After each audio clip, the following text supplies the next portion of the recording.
You know, I still believe it. You and me. 'Cause every night I go to sleep, I can see it like a movie in my dreams. Put my face in the dirt on the ground, still I raise up to take back the crown. Yes, you can break my body, but you can't lock the soul of a man down. Follow your dreams, not your addictions. How we gonna follow our dreams locked in a prison? We in here. We out there. Tuned in from here to the streets. Pivotal Perspectives Podcast. That's P to the power of 3, and we blessed. An example of like guys who have been in our positions. Of course, they didn't have podcasts then, but guys who have been in our positions and can also speak from the environment that we have, that we're speaking from. Like their voices were pivotal. I'm gonna give an example for someone like Nelson Mandela. Like he was in prison in 25 years, but his perspective was so pivotal that he ended up becoming the president when he got out of prison. Malcolm X, he was in prison. And his perspective was so pivotal, he shifted the nation. You know, even Martin Luther King, even though he wasn't in prison, he was locked up I don't know how many times, like for civil reasons, and he had more mugshots than coffee pots and alcoholics. Like so, like he's been in positions that we've been in. That's a bar right there too. But yeah, he been. What's up? Excuse me. I was gonna say real quick that there's a lot of prominent people that we know from history, whose names carry a lot of weight, whose names are highly revered and respected, and they've been in prison. You feel what I'm saying? Exactly. You know, we live in the United States. We live in the United States of America. You would consider USA. It's a whole lot of people that was in the Bible that was in prison.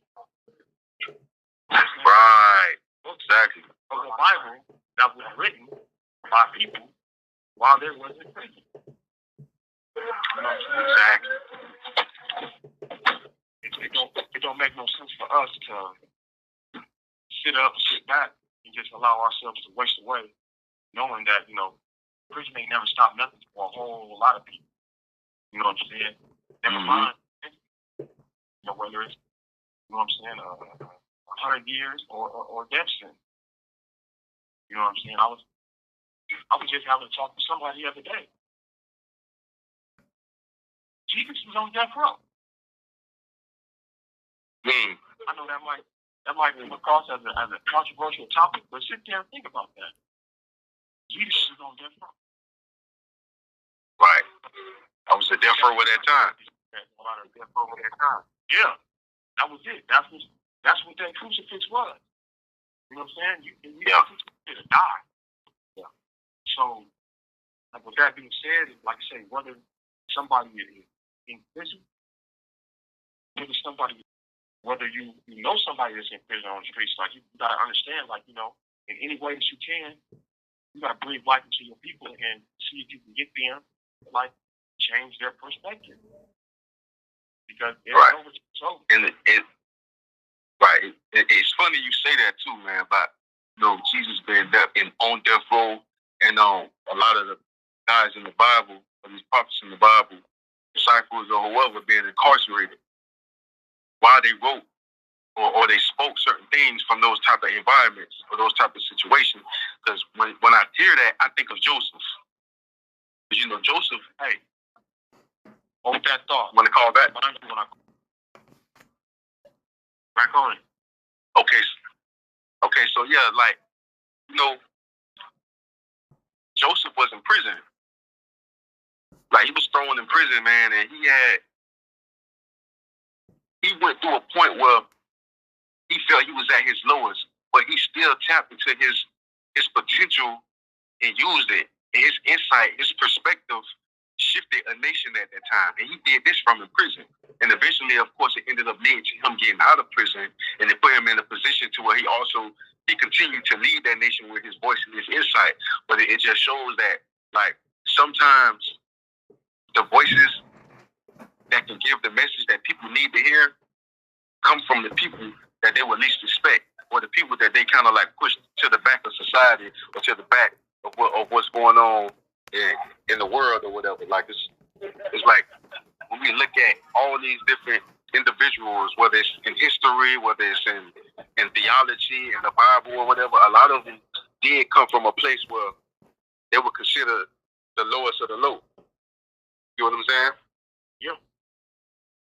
Yes. And yeah, so it's like go ahead. Nah, it's like they say you judge a society not off how you treat its highest citizens, but its lowest ones.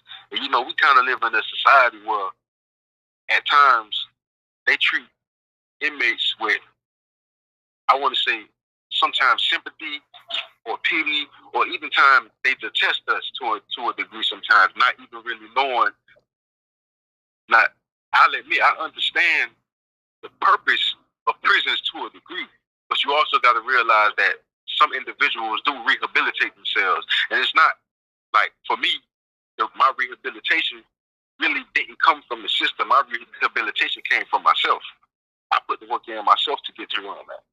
So it's like, when you got individuals like us who have shifted our own perspectives by living through the experiences and hardships, not only of street life, but prison life as well, like, I believe our perspectives are pivotal to the degree that we come from a place of healing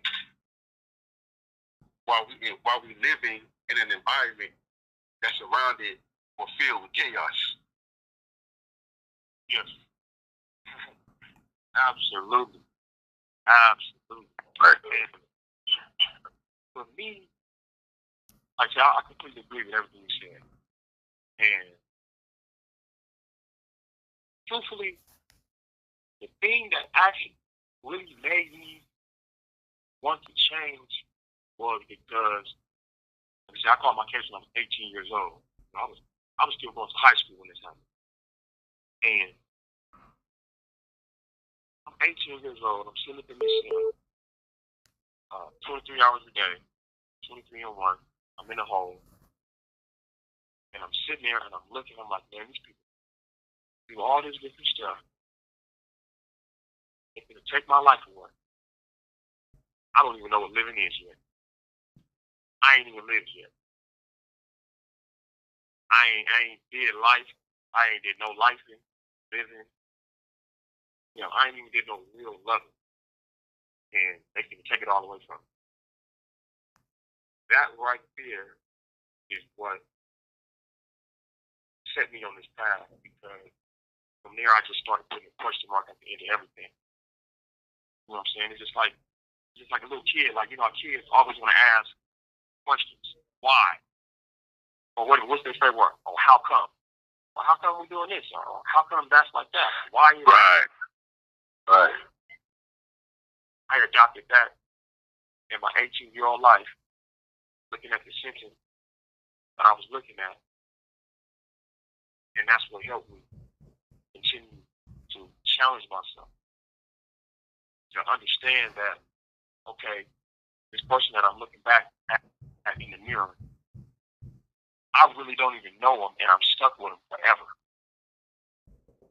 I'm looking at my own reflection in the mirror. This is the guy that put me here. This is the guy that's been with me for 18 years, and I don't even know who this dude is.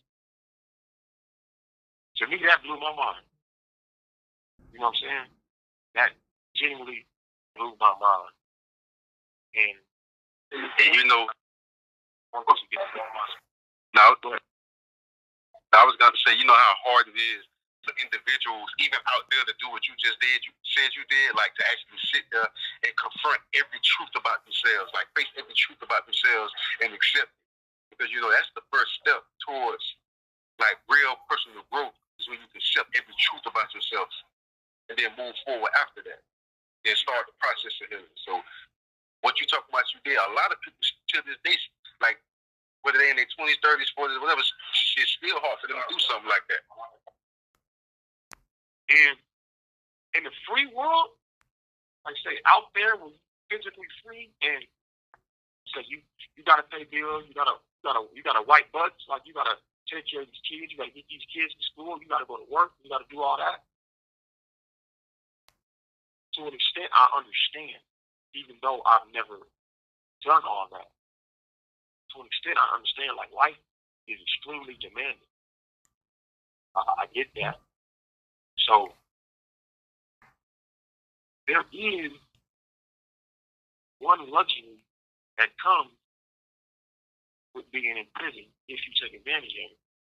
To where, like, you have time, the option, the ability to shut everything and everybody out of your life and get to know yourself. If you choose to. Right. It's a choice. Yeah, just like many people out there in the free world choose not to do it, there are a lot of people in prison that absolutely refuse to do it until they're absolutely forced to. And when I say absolutely forced to, I'm talking about a legit mental breakdown. I'm not talking about nothing that has anything to do with drugs, alcohol, anything. I'm talking about a legit breakdown. Like, I know people.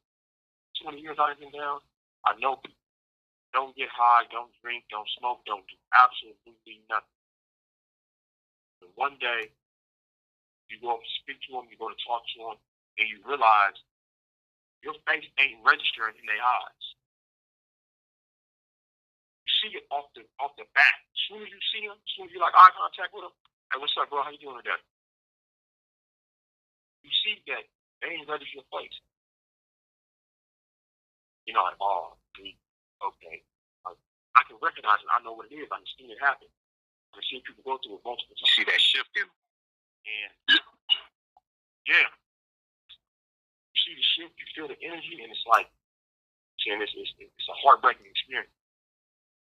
You know what I'm saying? But and you know, because it's go ahead. No, I was going to say, you know what they're going through because you didn't been through the same process. The only difference is you knew you was walking down this dark alley, and it was self that popped up out this dark alley and was the biggest adversary. So you feel what they're going through.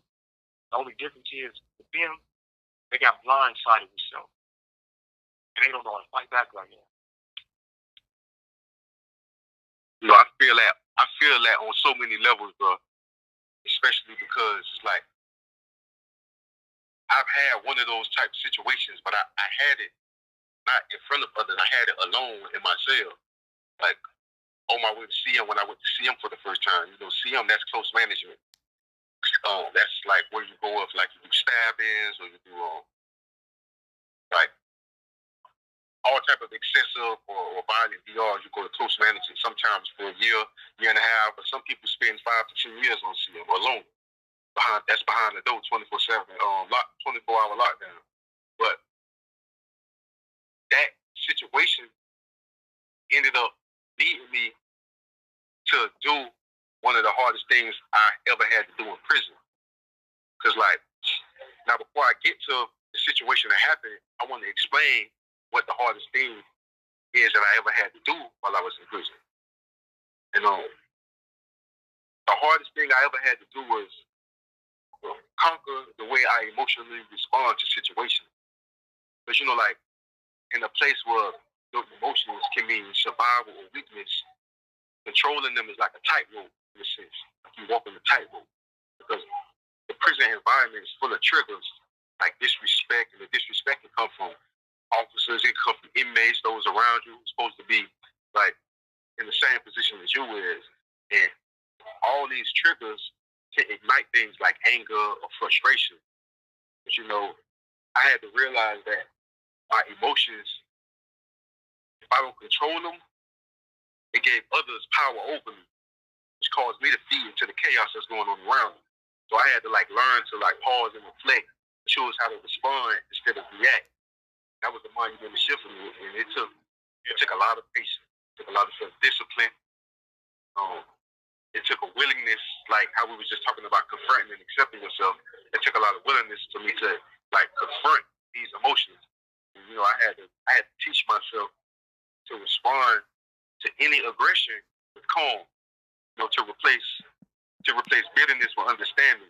Because sometimes you're not only thinking for yourself, sometimes you got to think for others as well. Because a lot of these dudes who act like they ain't got nothing to think with, sometimes they don't. They're not aware of what they actually doing, or the consequences that lead to what they're doing. Sometimes you got to think for them too. I agree.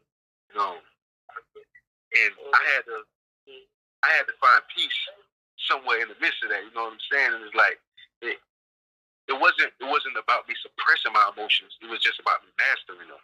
Like knowing when to speak and when to stay silent, knowing when to fight, when to let it go. I had to conquer my emotional responses, and that was one of my greatest challenges here. And it was an incident. I had an incident that put me in a position to where you was just talking about how a person goes through something that it completely shifts their perspective on how they respond to things, or how or what's going on in their life. And I was put in a position where I was trying to diffuse the situation and I was 24 years old at the time. So, and I admit at that time I still was kind of a little wild, but at 24, that's when I kind of started my shift towards the path I'm on right now. So I still was a work in progress. So when I seen two individuals getting into it, I tried to diffuse the situation between the two. And by me doing that, one of the guys, we got real disrespectful. He called me FN. You know what that is. She told me stay out of his business. Yeah. Like I say, at that time, I'm me, but this ain't the me that's me. Nah, I'm still a work in progress. You know what I'm saying? So to hear that, my emotional response was the me that wasn't completely healed yet. So I ended up responding in a way that, I ended up stabbing the dude and going to see him. I was in the box first before I went to see him. And they had me in the room by myself. Now, like I said, I was 24 years old, and I really wasn't. When I was in the room, I was like, you know what? Dude disrespected me. It is what it is.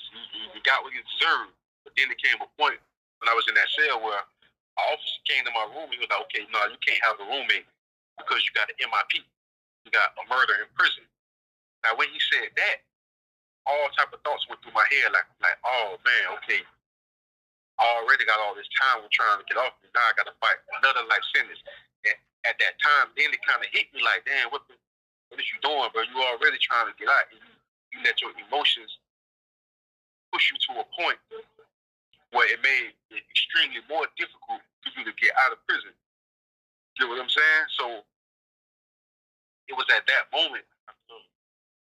Okay, so yeah,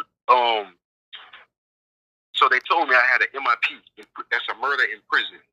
And like I said, at the time when I heard that, I was thinking like, damn, okay, I got all this time. I'm already fighting, trying to get his time back. And now I made it extremely more difficult to get his time back because I got this life sentence. Well, I got this MIP. And when it comes to murders in prisons, at the least, they're giving you a life sentence, at the least, for a murder in prison that's unjustified. And at the most, of course, they're going to seek the death penalty. So I'm like, dang, okay, now I put myself in this position, all because of my emotional responses. So it was at that time, at 24 years old, as I sat in that cell, I just sat there, kind of put my head in my hands, and the tears didn't come because of the situation. The tears came because while I was in the box, I still was getting letters from my brother, my mama, my sister, and it's like all these people that's looking forward to me giving my time back, coming home. Now I got to tell them that, okay, I'm not coming home. And it's like, it was like my sentencing all over again. I had to look at, because my mom was at my sentencing, my sister was like, I remember all the tears then, so it's like, I saw myself putting them through that all over again. And that, during my sentencing, that was the hardest part of my sentencing, seeing my old girl cry, seeing my mama cry. But so it's like, I was thinking about all that, like, dang, I done let these people down, my family down again.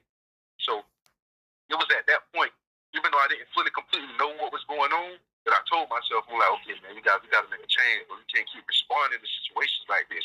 I'm literally in this position because of words. Literally words that I could have just said, you know what, bro, you got that, I'm straight, bro, I don't get out of the way. And just went about my business. Now, thankfully, the situation ended up being was that the dude was on life support. They didn't think he was going to make it. But a month later, he ended up coming off life support. And instead of them giving me an MIP, they put me on CM1. That's like a step under death row here. So they put me on CM1, and I did like a year and a half on behind the door, 24-hour lockdown. But it was a situation like that that caused me to reflect and shift, like how you was talking about. You see that shift in the person's eyes, like when they come to that point. And that's what caused me to come to the point, like, okay, I got to make a change. And that change was doing the hardest thing that I ever had to do, and that was to confront myself about how I respond emotionally to things. And when you do that as an individual, it's deeper than just saying like, okay, I'm just not gonna get mad at this. You're gonna have to like do the work to go back to childhood and think about, okay, what happened in my childhood that would cause me to be angry through my teenage years? What happened in my teenage years that would cause me to respond like this as a young adult? What happened as a young adult? And so on. You get what I'm saying? So you have to do the work, absolutely, that goes further back than that moment. Get what I'm saying? So that was the hardest thing I ever had to do in prison. You know what? I absolutely agree with you. And I feel the same way because the hardest thing I had to do in prison was get to know myself. And the thing that made me want to get to know myself was, like I said, I'm looking in the mirror. I don't know who I'm looking back at. This is the person that I'm going to be stuck with for the rest of my life. This dude right here. And I was able to acknowledge some separation between me and this person that I was looking at, because the way that I was feeling, like immediately after, you know what I'm saying, like getting arrested, getting booked, you know what I'm saying, finally making it to my cell, there was this feeling that I had, this thoughts that I had, like, you know what, it wasn't worth it. You know what I'm saying? Everybody's situation is different. But mine, I don't, you know what I'm saying, I don't deny my truth, which is, you know what I'm saying, me being guilty of the charges that I have. But from the jump, it was like, damn, like, not only did I throw myself away, I threw somebody else away. That's when all these questions start bubbling up, like why, what made me do that? How did I get there? What has transpired in my life to make me feel the way that I feel? You know what I'm saying? You hear a lot of people say, you know, hurt people. But when you're growing up, surrounded by so much negativity, surrounded by so much drugs, alcohol, violence, all this nonsense, that saying is just the same. You're not putting no understanding to it because you don't have the understanding. Because you're never considering yourself one of these hurt people that hurt people. You know, so to me, I realized that I couldn't get away from myself. I had to deal with myself, and the problem was nighttime. Nighttime really got to me because sometimes I used to dread going to sleep because sometimes I couldn't get out of my dreams. And my dreams always Damn, that's deep, right? Fighting. It always had me fighting everybody in the world. Everybody in the world. I'm talking, I used to wake up in the morning, I would sleep for like 10 hours on a regular. I used to wake up drenched in sweat, muscle fatigue, like I'm really feeling everything that's going on in this dream. Now, because of like how I was laying, I know I wasn't kicking and punching in my dream. If that was the case, I would have been hitting the wall and stuff. But all of the fighting, just the running, just everything. It's like every corner I've been, it's a group of people there. And it's like the whole world against me. And people coming out their houses, like, oh, that's it, get in here. You know what I'm saying? It's something like out of a movie. And that's when I start realizing I wake up and I'd be like, something ain't right. Like, there's just too much stuff going on in my head. So when it came to me to understand like my childhood, my prepubescent years, adolescence, young adult, all that stuff, I actually was in the county jail. I did timeline on myself. So when I'm sitting there doing this timeline about everything that transpired in my life, like I got pictures, like my school pictures from when I was third grade in school, like when things got rough, you see it in my little face. And that's when I became able to look at myself objectively. Like, okay, this little kid right here grows up to be a bigger kid. 18 years old, you're a kid, boy. We still kids at 18 years old. We think we grown men. No, that don't mean nothing. I agree. Don't nobody care if you can go buy. I agree. You know what I'm saying? Don't nobody care if you can join the military. That don't mean nothing. Right. So, with kids, and I started like looking at this little kid, which was me, and I'm like, man, like, what made bro the way it turned out? And once again, that's a question. Questions require answers.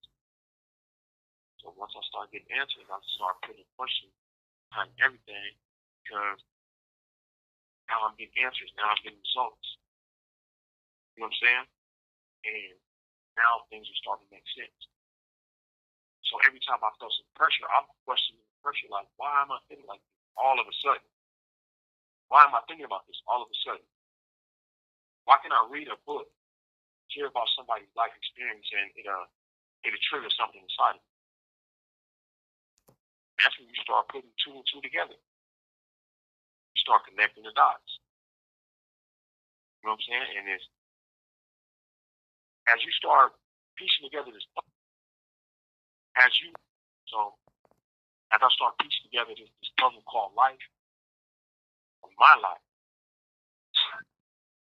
that's when I start really realizing, like, wait a minute. Look how long it took me to piece together my life, what I got going on, trauma that I had put myself in. You know what I'm saying? Because I didn't understand myself. Now I pulled a whole group of other people, along with my family, I pulled them down this ride right here. So, like, that's a sobering experience right there. Because for me, like, it just made me stop justifying nonsense. You know, having the perspective that I have now, like, I work hard not to be a hippie. People don't understand how much, like, hypocrisy, that's volatile stuff right there. Hypocrisy cut deep, because it's like, you can look at something, you can see the flaw in it, you see the negativity in it, you see everything wrong with it. If you're a hypocrite, you will do the same exact thing every. It'll never register in your brain what you're doing. So, be focusing on, like, not being a hypocrite. That helped me start focusing on me. And in this terrain right here, it's funny because, like, 18 years old, this is my first prison experience. I did 30 days in juvenile hall one time. So, like I say, in California, the majority of people, like you growing up, you doing juvenile hall time. Some dudes doing group home time, boys ranches. A lot of dudes have been the youth authority, California Youth Authority. If not jail and prison. You know what I'm saying? But me, I'm 18 years old. I only get 30 days in juvenile hall, then I go straight to jail. So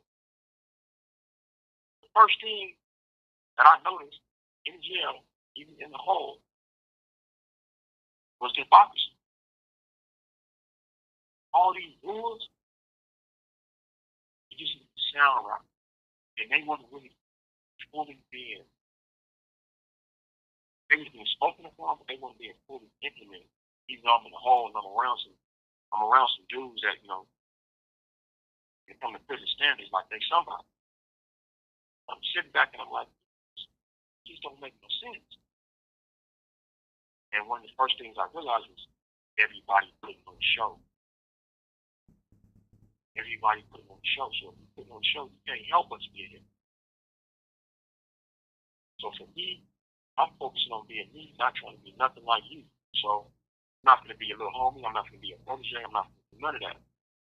Because every night, I got to deal with me, and I ain't getting no help from nobody. I'm not getting no help. I don't got no relief. So that right there, that helped me like stay on path and just keep focusing and just keep building for me. Not because I was under the impression that these people speaking up on the administration, that they gonna appreciate it or respect it, or it's gonna open up the door and let them go. I'm doing it for me. So, like self-help books and reading and studying, like that's always been my stuff. I've always done it for me because I feel like I done put myself through so much at such a young age.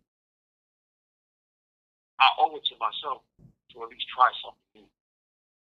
Because even at the time, I knew I didn't love myself at the time, but I wanted to learn how to love myself and at least enjoy my reflection in the mirror. So that's what really made me like, you know, it's all about me. It ends with me. So I'm gonna do right for me. And that was the hardest thing And that's I had to do in prison. and that's what I mean, bro, about a person doing the work inside for themselves. How a person's in here perspective can be pivotal, because a lot of people don't understand, especially out there, don't understand when they see individuals in our positions, like when they see guys who have done the work, they don't understand that we've done it on our own. Like, even though it's called the Department of Correction, but you know, the majority of the time, a lot of us only correcting ourselves. So it's like, right, basically 99% of the time, we correcting ourselves to get to where we need to be as a person, and to reconstruct our mindset to get back out there in society. Because, like, I don't think at times administration knows how to rehabilitate the people they have in their custody and control. But you know, we take time out ourselves to put the work in to get to where we need to be mentally, to do that for ourselves, which in the long run ends up to having these pivotal perspectives that we have. Whether it's dealing with things that's going on out there and here. But like I say, it's the fact that we live out there and we lived in here that it causes us to look at things from a perspective that a lot of people can't see it from. Because we've experienced two different types of struggles. But most people have experienced only one. True, I can feel where you're coming from on that. And you don't know what you don't know. Right. You know what I'm saying? You don't know what you don't know. So, and a lot of people, they like I said, they just don't have the luxury to do it. You know what I'm saying? I'm not saying that, you know what I'm saying? I'm not encouraging nobody to come to prison and then, you know, try to get to know themselves. What I'm saying is, you know what I'm saying? Because you see, let's keep it real, bro. You got a lot of people that, you know what I'm saying, when you get to watching like these movie shows and all that, 7-4.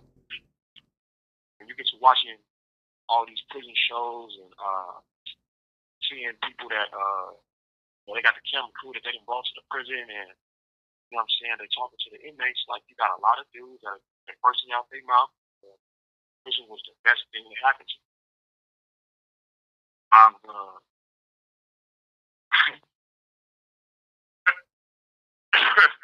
I just can't I can't get on board with that. I understand what they're saying At all. but I understand what they're saying, but you have to remember that number one, there is no such thing as a victimless crime. You know what I'm saying? So it's like you can't say, "Oh, in my perspective, let me correct that. This is my perspective on it. I don't feel my emotions. I don't feel that you can say or should say, as a conscious individual, that prison is the best thing to happen to you because somebody or some group of people somewhere had to be victimized for you to get that Department of Corrections number." So, Right. you know what I'm saying? I can't get on board with that. So every time I hear that, it's like I understand what you're insinuating, but I just can't get on board with that because somebody has to take a loss for you to get to where you're at. And that's a messed up mindset that we have. I know that that's a mindset that coming up where I'm from, like somebody got to win, somebody got to lose. Nah. Right. Like, who came up with this? Somebody got to win. Somebody. This ain't no game. It's real life. So whoever came up with that, bro, let's just go ahead and let's strike his name out the record books, out the history books. Bro, tripping. You know what I'm saying? So I get what they're saying because, like, I don't know what would have triggered me outside of these prison walls to change and to grow. It's this pressure.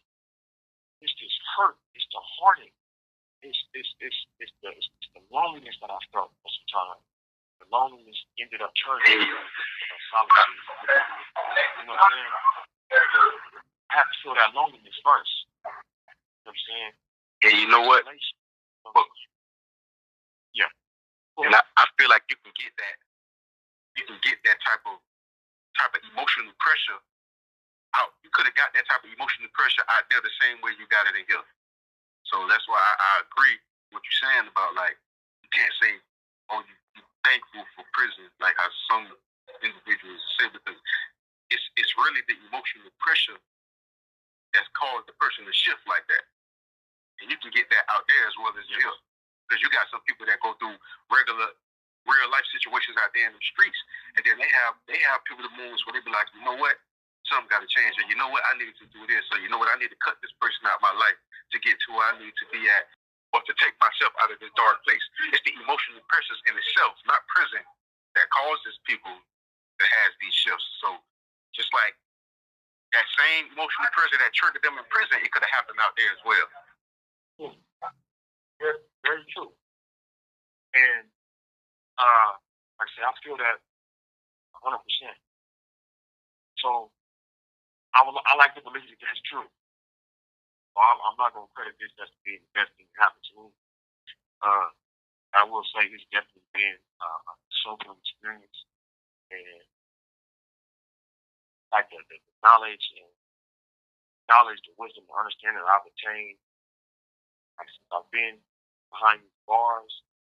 Like when I do get on the phone and I talk to my people, is, you know, a lot of them ain't, the majority of them ain't on the same tip, but they know that when they talk to me, they know what they get. Like we're not going to validate nothing that don't make no sense. We're not going to validate or represent anything that's not representing us. So I'm glad about the place and position that I'm in inside of my life. You know what I'm saying? Every now and then, you know, I just pat myself on the back like, "Look, bro, keep pressing forward." You know what I'm saying? Because going backwards is unacceptable. It's unacceptable. I done made it this far. Like I'm gonna make it outside of these walls. And once again, be able to contribute to the same society that I took away from. Because that is the goal. Like, yes, we do owe it to society. So I can understand if a person is innocent, saying they've been unjustly incarcerated. They just want to get out and live their life. But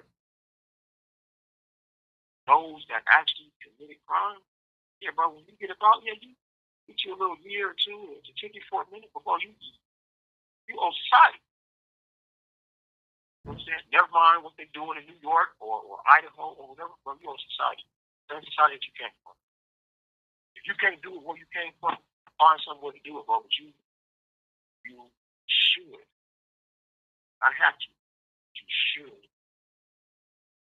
be emotionally invested in help somebody somewhere obtain that knowledge that you obtain under an extreme set of circumstances. Right. Go ahead. Maybe life never presses on them, but life pressed on you. And they own their little hamster wheel, just going around in a circle. You could be the one to give them that pivotal perspective, change the game. Hey, let me call you right back. All right. So, hey, okay, so I got a question. I want you to get your thought out real quick, but I got a question for you. All right. Yeah, but if you had a thought you want to share with me, I want to hear you out on that, and then I want to pose a question to you. Okay, let me get this thought out real fast.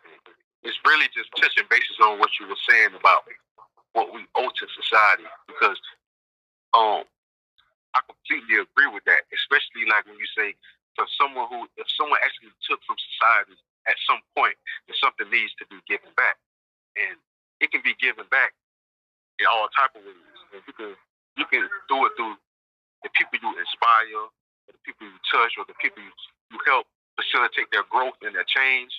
And it can be to a point where you touch one person at wherever point you at, and you've done your job. It's like, I think it doesn't even have to start out there. We can start that from a hill.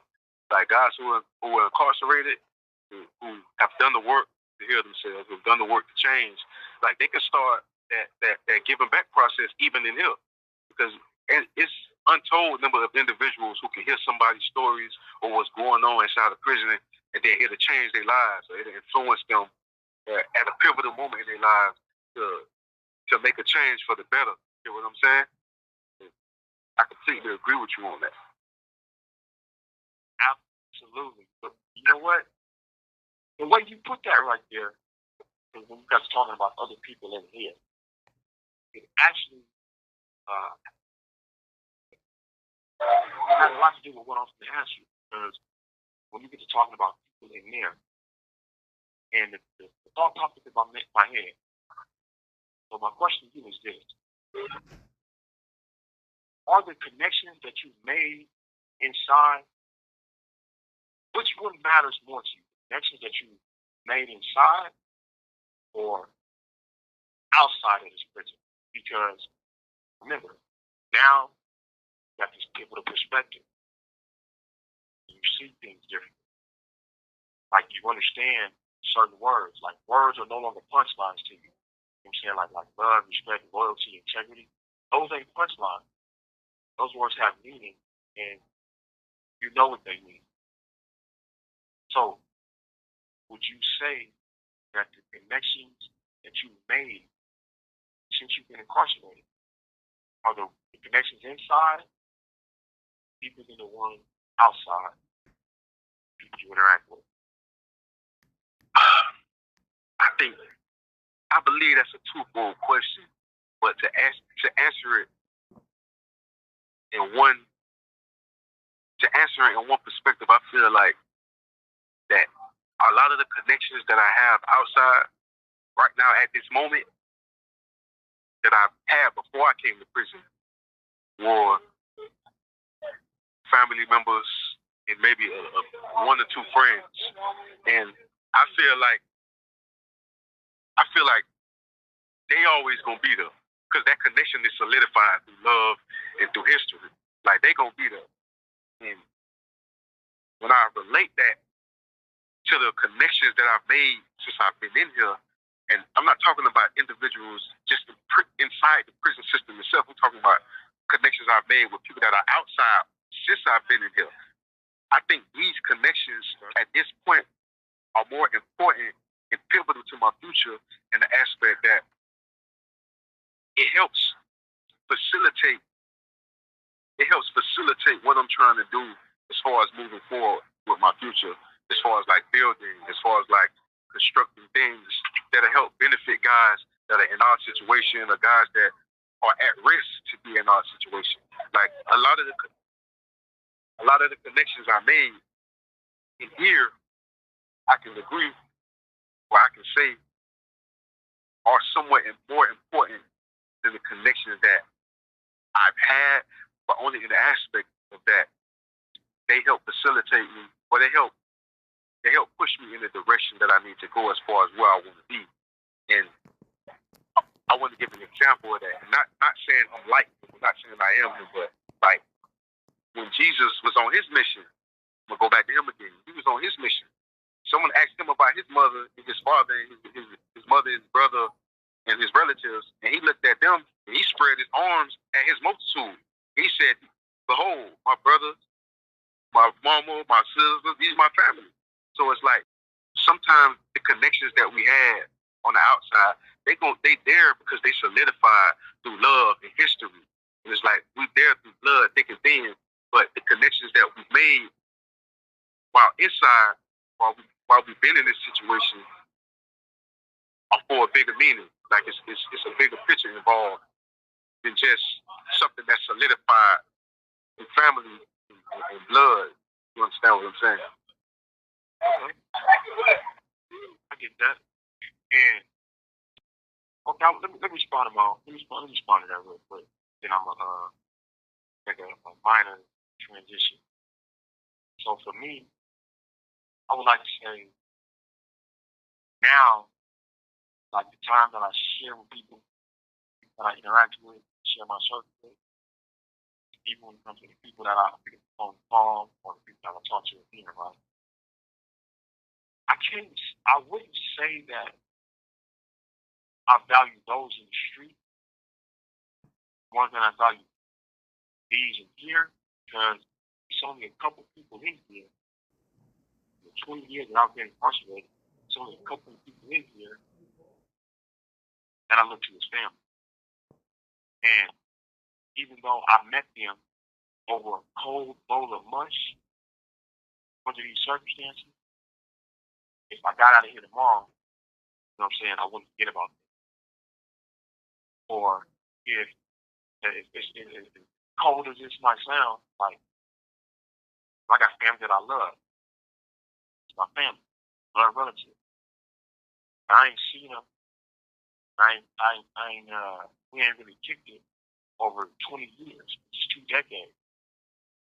So I'm not even gonna act like I hold my family member in the same regard as I hold this brother right here, who, you know what I'm saying, I done seen him in different situations. I done seen him under pressure. I didn't, you know what I'm saying, I've been around him. I know I ain't get down. I can trust his word. I'm not gonna treat him like, I'm not gonna treat my family better than I'm treating him. You know what I'm saying? Right. So I know it's a little rough to hear that, but it's the facts.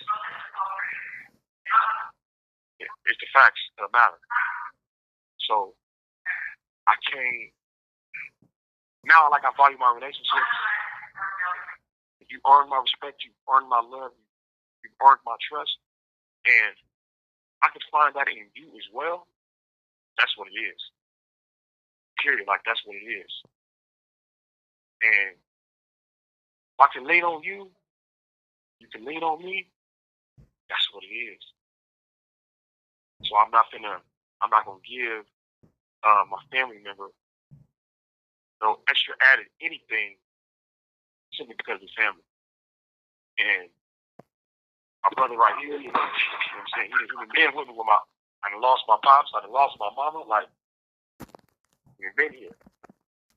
When the flip side of it, like, I ain't got a postcard, a Christmas card, or a birthday card from you other folks.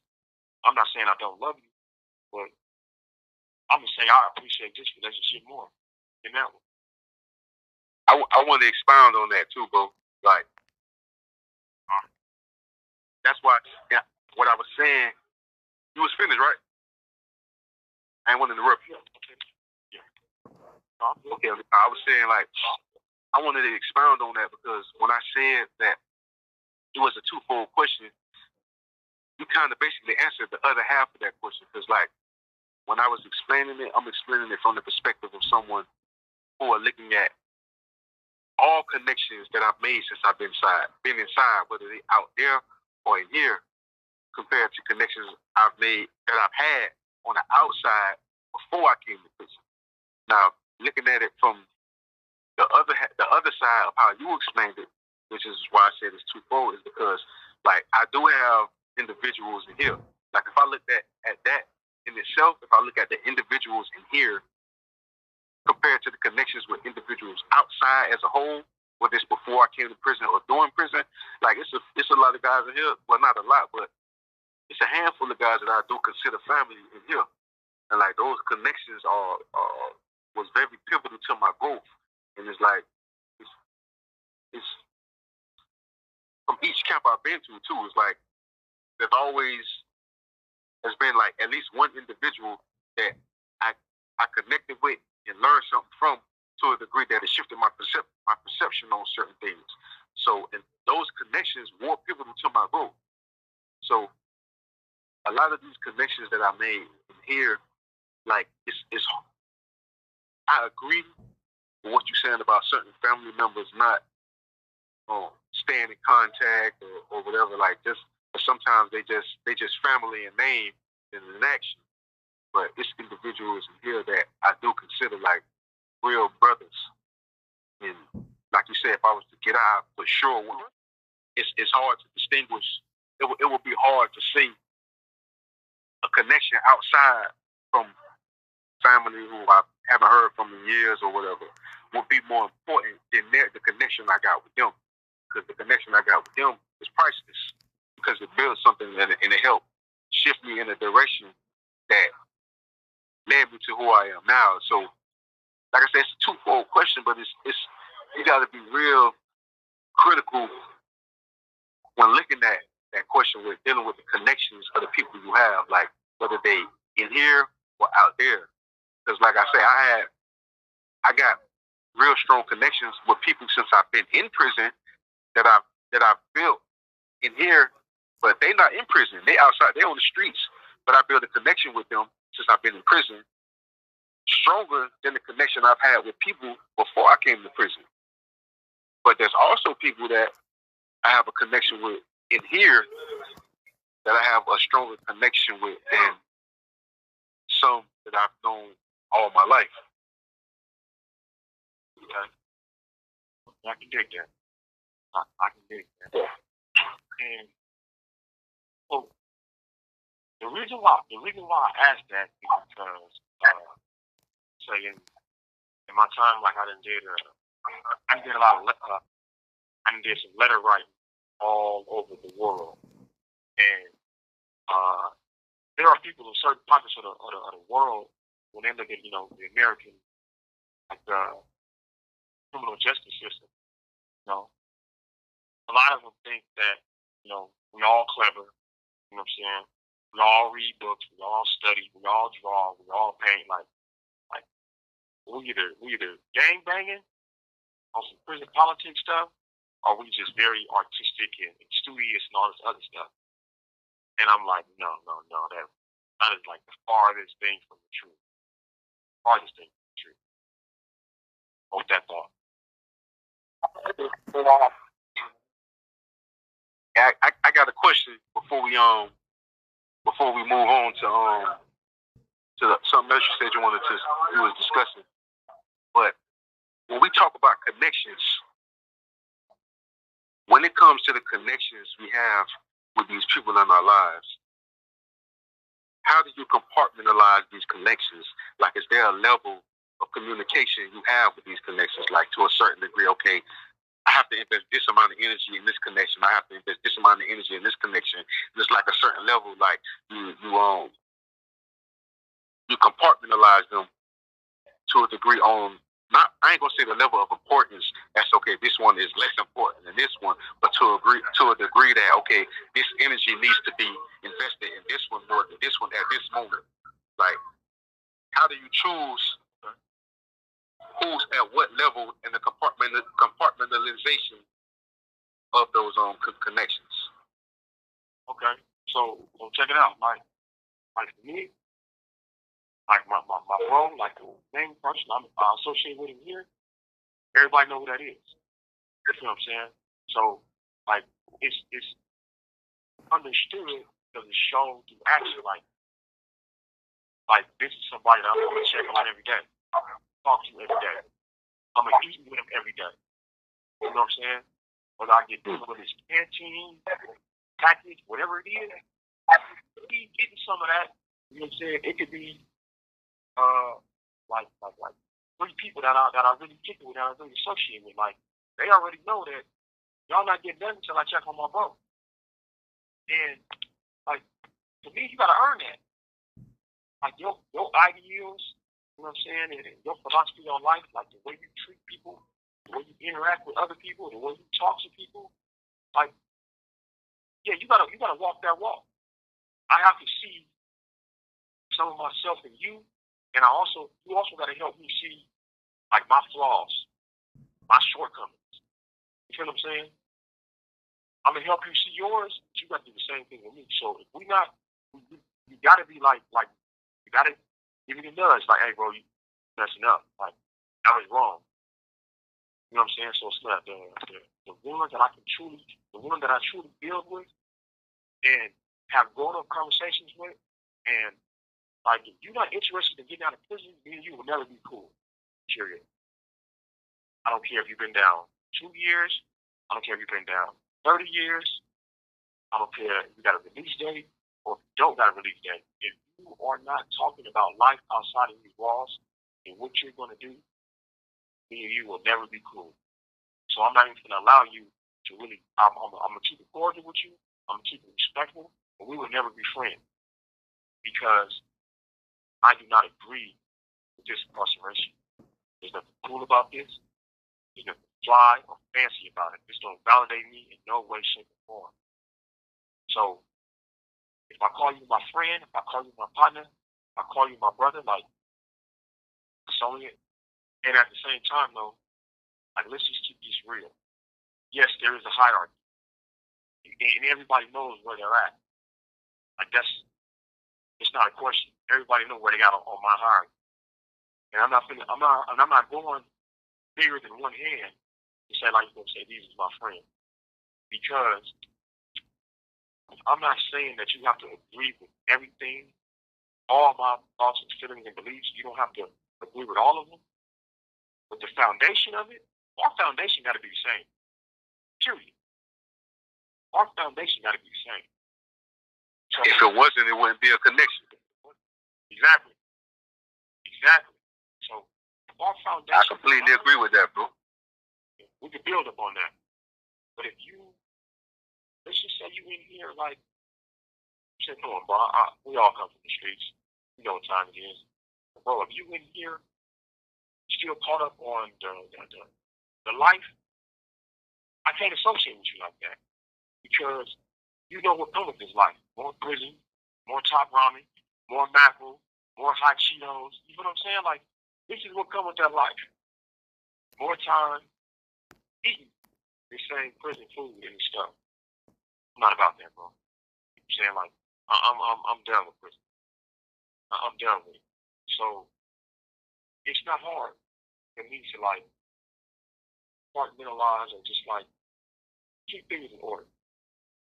Because I feel like we all know who's who and what's what. It's like when you grow up in a household with your mama and your daddy. Like, especially for men, like, it's always going to be mom. You're always going to side with your mama. So, yeah, you love your mama more than you love your daddy. It's not a secret. You know what I'm saying? So, same thing with relationships. It's another relationship, because all relationships exist between two people. You don't have a relationship with your mom and your dad. You got a relationship with your mom that comes back to you and your mom. You got a relationship with your dad that comes back to you and your dad. Your mom got a relationship with you. Your mom got a relationship with you, your dad, all three of y'all. It don't work like that. So we know how our hierarchy is set up in our mind. Play games when we want to mix and jumble things, put everybody same pedestal. And then we wonder why our relationships fail. Because you disrespected all of them just by exalting everybody in the same way. You're looking at everybody with the same esteem, the same high esteem. You can disrespect every relationship you have. Well, yeah, I'm definitely like, okay, this is my bro right here. This is a very good friend right here. Very good friend right here. It's my partner right here. Like, yeah, and I'm comfortable with that. Because when you see how I treat these people to where, like, you can understand the hierarchy, you're going to treat me the same way, and you're going to let me know where I stand with you. Now, I might be at the top of your list, but you're not going to hold that against me because you're not at the top of mine. Like, that's the only mature approach to that. But if you don't want to associate me because you see that you're not at the top of my list, that just let me know that I'm not supposed to be associated with you anyway because you got some emotional issues you really need to deal with. You see what I'm saying? Right. I agree, but like I said, I completely agree, and it's somewhat the same with me because I'm very picky about who I choose to invest my time with and energy with as far as in here. Because if they not like-minded, I don't really try to even really be hanging with them, bro. Like, when we discuss something, okay, it's cool at times to, like, talk about things and just, vibe, to maybe get to know each other or something that's a little entertaining. But if all the person talks about is prison life, what they was doing at another camp, canteen, that's everything the whole conversation revolves around, I'm kind of not. It doesn't pique my interest enough to even want to stay involved in that type of conversation. So, now, something I go through, something I deal with at times is that some individuals may get offended how you choose to deal with them.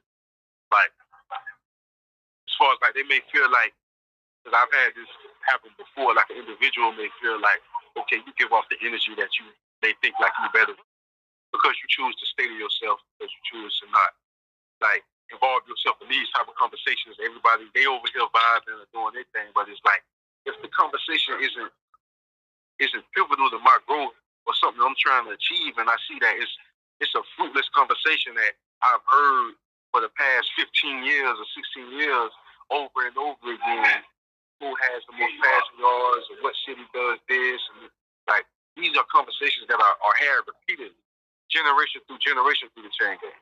And there come a point in time where a person realizes, like, man, I'm trying, like, if I keep involving myself in this, I'm going to be, like, doing this for the next 10 to 20 years, or however else long if a person, like, however much time they got. So when it comes to who I involve myself with on a conversational level, I'm very picky with that. But like you say, it is a hierarchy who I deal with. Like, each one of my friends know where they at on that hierarchy. Like, as of right now, it's one guy here that I associate with, that I consider a friend. And there's a few guys around the dorm who I might, like, converse with on the level that we would consider ourselves associates. But in no way would they put themselves on the same level as a person who they know I consider a friend. Like each individual, if they might not say it on the subconscious level, they know where they stand at on that hierarchy as far as their connection. And that goes from what you say? Without question, they know where they stand. Right, and that goes from not only just with friends in here, but like we went to talking about family. Like I deal with my family differently as well. Like the conversations I have with my mom, I might have different conversations with my brother. Conversations I have with my brother, I might have with my sister. Like they're all different type of conversations. I deal with them each individually as a person, in comparison to the connection I have with them, and that goes from friends as well that's out there. And all these different levels of connections that I have, I compartmentalize to the point where, okay, I know I got to reach out to this person, talk to them for this amount of time, or check on them right here. And it's not, I don't really classify it as who's more important than who. I classify it on the level as where my energy needs to be invested at the moment to either not only get to where I need to be, but also to like not mend that connection, but also keep it stable to make sure they know like, okay, yeah, I'm still here. Like everything good, keep that level of communication on the sound basis. I hear you on that. The only thing I would add to that was this. For me, is like, I got some family members, not too many of them, there's a couple of them that even if I go 10 years without talking to them, when I do pop up, it's gonna be all love and all hug. Whether they been associated with me, writing me, together with me, whatever. Like they understand where we stand with one another. We didn't have certain talks. Laid it down as a foundation. So if I don't feel like calling you, I ain't calling you. And if 9 months pass by, like you better not take it personal. And you know what I'm saying? That's just what it is. I don't mean I love you any less. I just mean like we ain't I know you okay. I didn't check on you some way, somehow through somebody else. I know you okay. You'll be fine. And see, I gotta work to that level of communication, bro. I gotta work up myself up to that level of understanding and communication. Okay. Yeah, I can dig. As far as like dealing with somebody who disappeared for a certain amount of time, and then I don't hear from them, like it's very difficult for me to accept that type of connection. Oh, what? Hold on. I said me dipping out on them now. If I got a lot of community, okay. Somebody else and you dipping out on, and you dip. Now, hold on. Now I need you to bear with me, bro. So check it out, right? If you take some time off for me, like let's say, let me be clear about something. For me, like me, I'm gonna keep it open and honest with my people. Like, you know what I'm saying? I'm gonna let them know, hey, look, if I follow the face of the map, don't take it personal. You know what I'm saying? This is just how I do my time. Sometimes I might go silent. I'm gonna let them know what time it is off the dribble, so it's not gonna be a shock to them. However, in return, I'm asking, and then I'm expecting for the same respect in return. Don't fall off the map with me. If you do, say something. If you're going through a hard time, say something. If you're irritated with life, I don't feel like talking, say something. But if you just dip out, you don't say nothing, yes, I am going to feel slighted. Because we've had a talk, well, now we have an understanding, and it's something that I wouldn't do to you. And I specifically asked you not to do this. But yeah. Somebody just dip out on me, oh yeah, that's gonna hurt. And the next time we do talk, we're gonna talk about it. Period.